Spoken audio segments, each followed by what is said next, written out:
સુરતની અંદર આ 3 પટ્ટી વડ જેને કહેવાય છે તુલસીવાડી।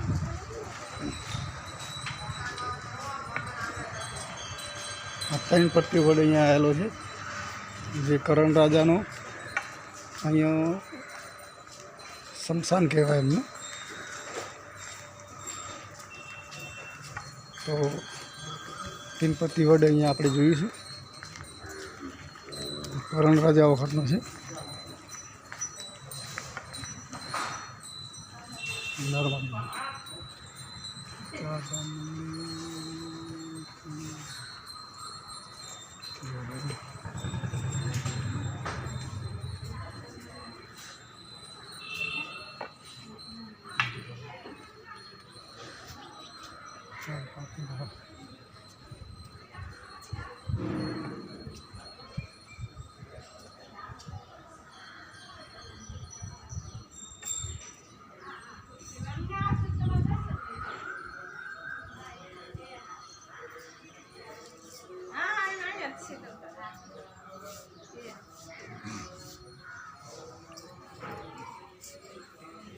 जय हो।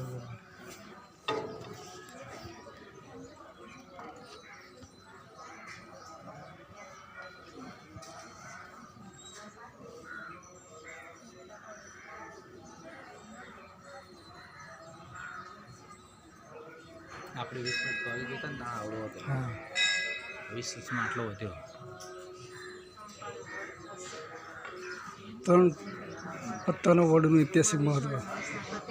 જ્યારે કુરુક્ષેત્ર યુદ્ધની અંદર દાનેશ્વરી રાજા કર્ણ ઘાયલ થઈને પડ્યા હતા, ત્યારે કૃષ્ણ ભગવાને રાજા કર્ણની નગરી દાનવીરતાથી પરીક્ષા લેવા માટે સાધુરૂપ ધારણ કરીને રાજા કર્ણને કંઈક દાન આપવા કહ્યું। ત્યારે રાજા કર્ણએ એના પોતાના સોનાના ઘરના તોડી આપ્યા અને 4 દાન ભગવાનથી કૃષ્ણ પસંદ થઈને વરદાન માગો કે રાજા કર્ણે વરદાન માગતા કહ્યું કે હું કુંવારી માતાનો પુત્ર છું, તેથી મને કુંવારી ભૂમિ પર અગ્નિદાહ આપજો। ત્યાર પછી કૃષ્ણ ભગવાન તથા પાંડવોને તીર્થદાન કરીને અહીંથી આવી રાજા કર્ણના દેહને અગ્નિદાહ આપી હતી। ત્યારે પાંડવોએ કૃષ્ણ ભગવાન સમક્ષ કુંવારી ભૂમિ માટે શંકા વ્યક્ત કરતા શ્રી કૃષ્ણ ભગવાને રાજા કર્ણને પ્રગટ કરાવી આકાશવાણી ઘોષિત કરીને કહેવરાયું કે અશ્વિની કુમાર અને મારા ભાઈ છે, ત્યારે તાપી મારી બહેન છે અને કુંવારી ભૂમિ પર અગ્નિદાહ આપવા માટે કહ્યું। ત્યારે તમે શંકા કરો છો, આમ સગા સંબંધી નથી પરંતુ સાક્ષાત પરમાત્મા છે। ત્યારે પાંડવોએ ભગવાનને કહ્યું કે હે પ્રભુ, અમને ખબર પડી ગઈ છે કે દાનવીર રાજા કર્ણને અહીં અગ્નિદાન આપ્યું છે, પરંતુ આવનારી યુગને કેવી રીતે ખબર પડશે? તો ભગવાન શ્રી કૃષ્ણએ કહ્યું કે અહીં 3 પાનનો વડ થશે કે જે બ્રહ્મા વિષ્ણુ અને મહેશ 3 રૂપી થશે। જે કોઈ માનવી એની શ્રદ્ધારૂપી માનવતા રાખશે તેની ઈચ્છા પૂર્ણ થશે।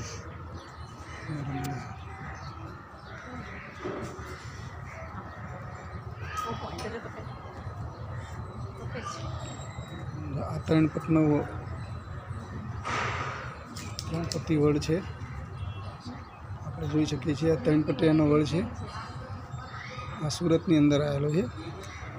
સુરતની અંદર આ વડ 3 પત્તાનો છે, 3 પત્તી વડ છે સુરતની અંદર। અહીંયા આખી એમની લીલા વર્ણન કરેલું છે।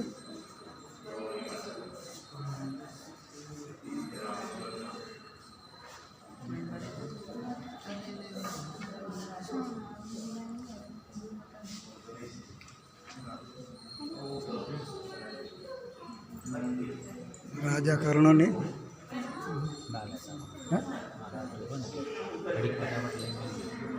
કશો વાંધો નહીં।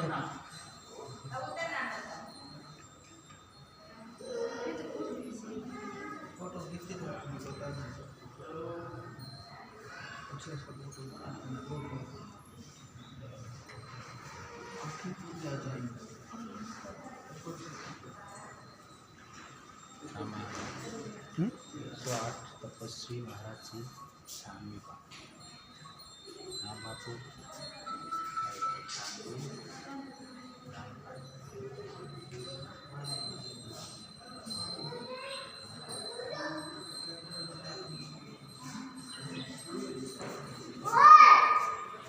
સુરતની અંદર 3 પતિયાનો વડ આવેલો છે. તે વડની જગ્યા છે જે કર્ણ રાજાને એક બાણની સસ્યા ઉપર ત્યાં અગ્નિદાહ આપ્યો હતો. એ જગ્યા છે, એનું વર્ણન કરેલું છે અહીંયા મૂર્તિઓ દ્વારા.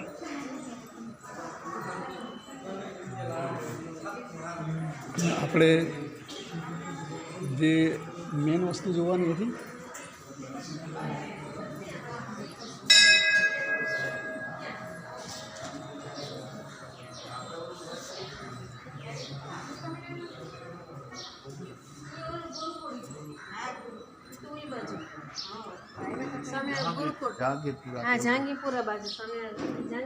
આ જે દેખાય છે 3 પત્તાનો વડ. 3 પત્તાનો વડ ચોથું આવે ને ચોથું પડી જાય છે. 3 પત્તાનો વડ જ રહે છે. અત્યારે હાલ તે મોજૂદ છે 3 પત્તી વડ.